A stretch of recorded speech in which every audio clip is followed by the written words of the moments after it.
Ngayon, ipagpapatuloy naman natin ng bahagya yung impeachment kahapon kasi napakaganda ho nitong bitawan dito ng mga senador pa eh. Naakala nila nakakapuntos yung prosecution pero in reality talagang maganda ang naidudulot doon sa depensa. Ito.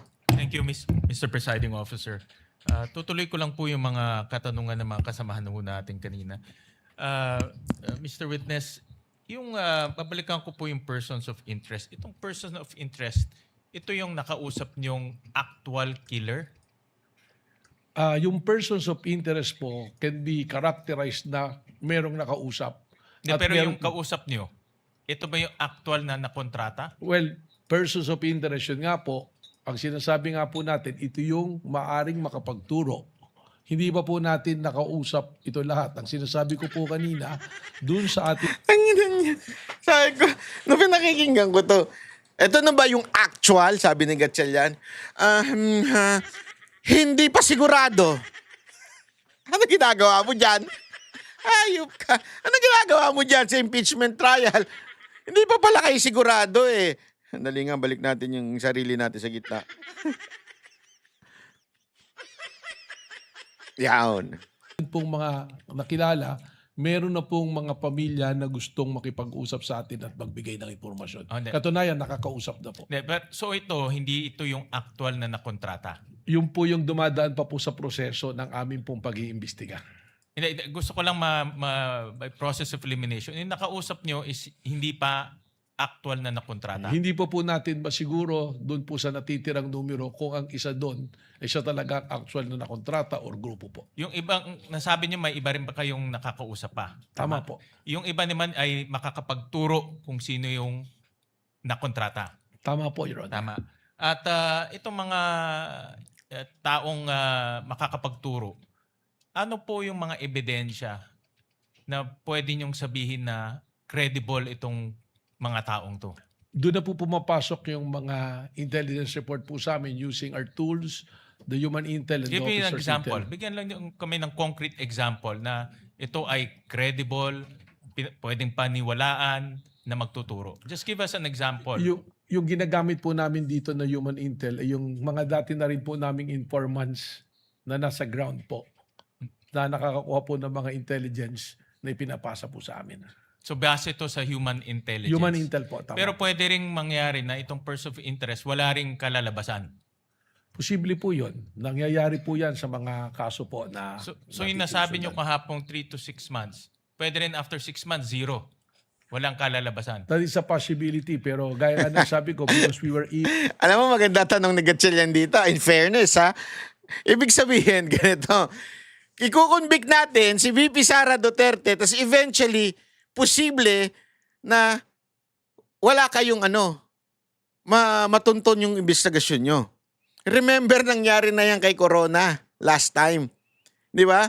Nilabas yung bank account, blah, blah, blah. Eventually, pagkamatay ni Corona, nung nawala na siya, tsaka lumabas na wala palang problema. Pero, inimpeach na siya.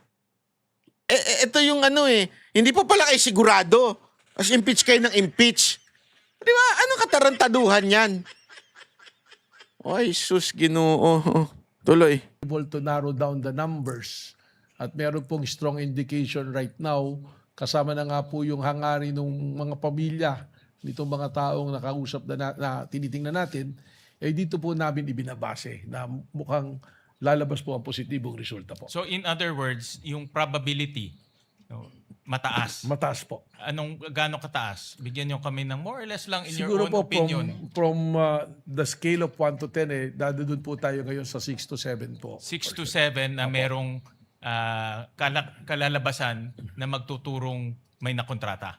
Tama po. Oh. Babalikan ko lang yung statement nyo na nakakausap nyo parati yung na-mention nyo yung Vice President Security Group. Tama Kasama po yun sa isinama natin na pag-aaral po, pag-imbestiga. Correct. Kasama ba sila sa persons of interest? Itong Vice President Security Group? Meron Kasi pong... nabanggit nyo kasama kahapon na madali silang tawagin, nandun lahat. No? Kasama ba sila dito sa persons of interest ninyo? Well, Kung pwede niyong sabihin, I know you're investigating, kung pwede lang sabihin, actually, meron pong personalidad na kasama ron. merong kasama doon. But naintindihan ko na itong VP Security Group is also members of the government. Yun nga po yung sinasabi ko that there are, actually doon po sa aming na narrow down, there are many uniform who is in active service. Na pwede rin palitan ng executive at any given time. Tama? Tama po. So paano, kung pwede silang palitan, paano sila nagiging persons of interest na merong potentially manggaling sa kanila itong pagkokontrata? Yun po yung precisely the reason na ayaw po natin na yung term na tinatawag na masunog yung atin pong lead na kinukuha. Baka po maka-apekto pag nagkaroon po ng mga sudden po na galawan. So right now, yung tao po nating sinusundan at para madali rin po sa aming pag-monitor and surveillance, mas maigi po na nakapirmis po. Sige. Maraming salamat, Ginong. Salamat Thank po. you, Mr. Presiding Officer. Senator Judge Pangilinan is recognized for his interjections. Thereafter, Senator Judge Go. Thereafter, Senator Judge Ontiveros. Senator Judge Ayan, tingnan Pangilinan, you have natin 2 to si minutes. You may proceed when Pangilinan. you're ready, sir. Maraming salamat, Mr. Presiding Officer. Ginoong witness,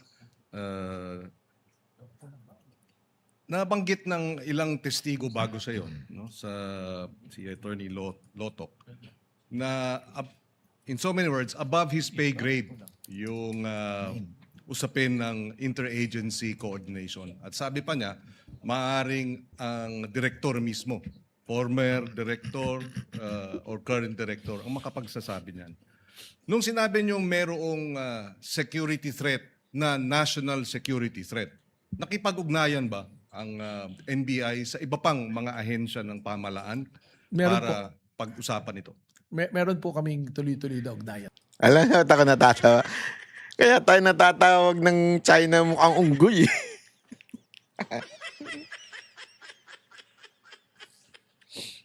At sino-sino ang mga ahensya o alin dito sa mga ahensya ng pamahalaan ang nakipag-ugnayan kayo? Actually po, sinasabi nga natin, meron po kasing security cluster kung saan po natatalakay yung mga kailangan po pag-usapan. So sa ngayon po, through the Office of the Executive Secretary, meron po ako mga pakikipag-usap dun po sa military units din po natin. If you will not mind, I will not mention the exact military unit po. So there have been interagency coordination to assess and to address itong kinokonsidera ninyong national security threat. Totoo po yan. Yes po. Okay. Doon sa usapin ng pag-iimbestiga ninyo naman, nasabi ninyong may narinig kayong mga banta, napanood ninyo.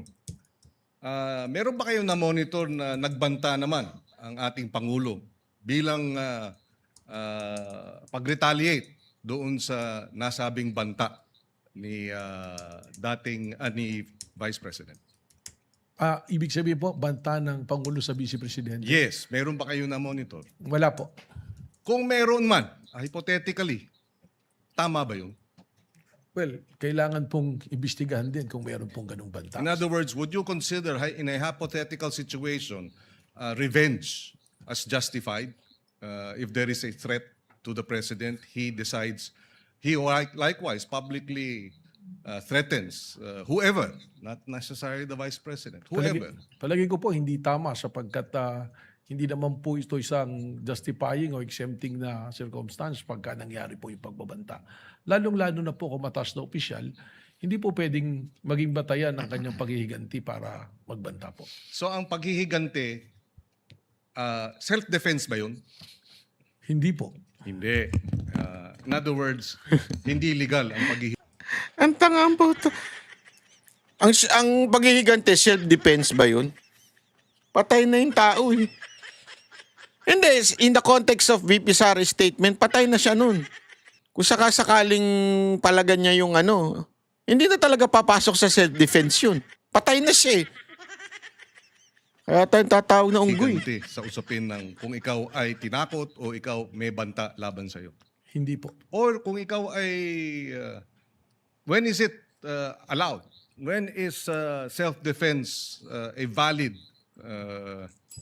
how do you call it, assertion to allow for non-liability for a crime? Kailan? Nakabalangkas po yan sa revised penal code, kaya lang hindi ko po kabisado, pero kung meron po talagang yung talaga actual na ang isa pong malinaw ay nangyayari na at kailangan mo iligtas ang buhay, karangalan at property po ng ibang tao at lalong-lalo ng mga kamag-anak mo or kaibigan, doon po pumapasok yung self-defense na valid. May mga ano po siya, elemento po. So, just to wrap up, so ang banta ng Pangulo, hypothetically, ay hindi tama.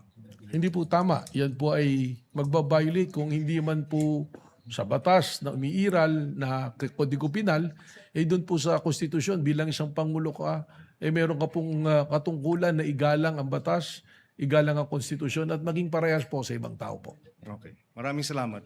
Thank you, Mr. Thank you, Senator Judge Pangilinan, for the information of Senator Judge Lapid. And those who might be interested, the name of the bell ringer is Anika. For easy reference, in case Bakit mo naman there are ginaganon si future Lapid? reminders or complaints. Kami ang boses ng masa, hindi natatakot. Katotohanan lang, di kami nalulunod. Walang bahid ng sismis, lahat ay totoo. Kahit sino ka pa, pag mali ka babanatan ka. Walang pinipiling kulay, wala kaming kinikilingan. Basta para sa bayan, kami lalaban. Pagdama palapakan, pag mali banatan. Di matitinag, di matatakot, para sa bayan tuloy ang sigaw. Sa harap ng kamera, walang halong takot. Mga baluktot, lahat kayo'y tutumba. Ang hustisya at totoo, yun lang ang mahalaga. Kahit sinong harang, di kami matitinag. Walang pinipiling kulay, wala kaming kinikilingan. Basta para sa bayan, kami lalaban. Pag tama palapakan, pag mali banatan. Di matitinag, di matatakot, para sa bayan tuloy ang sigaw. Kung nasa tama ka, ikaw ay aming kasama. Pero pag mali ka, handa ka na bang mabasag? Banateros kami, walang inuunan. Dahil bayan muna, bago ang sarili.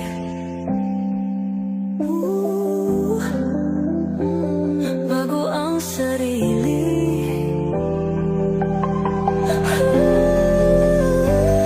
Pag tama palakpakan, pag mali banatan. Banateros ang sigaw, katotohanan ang laban.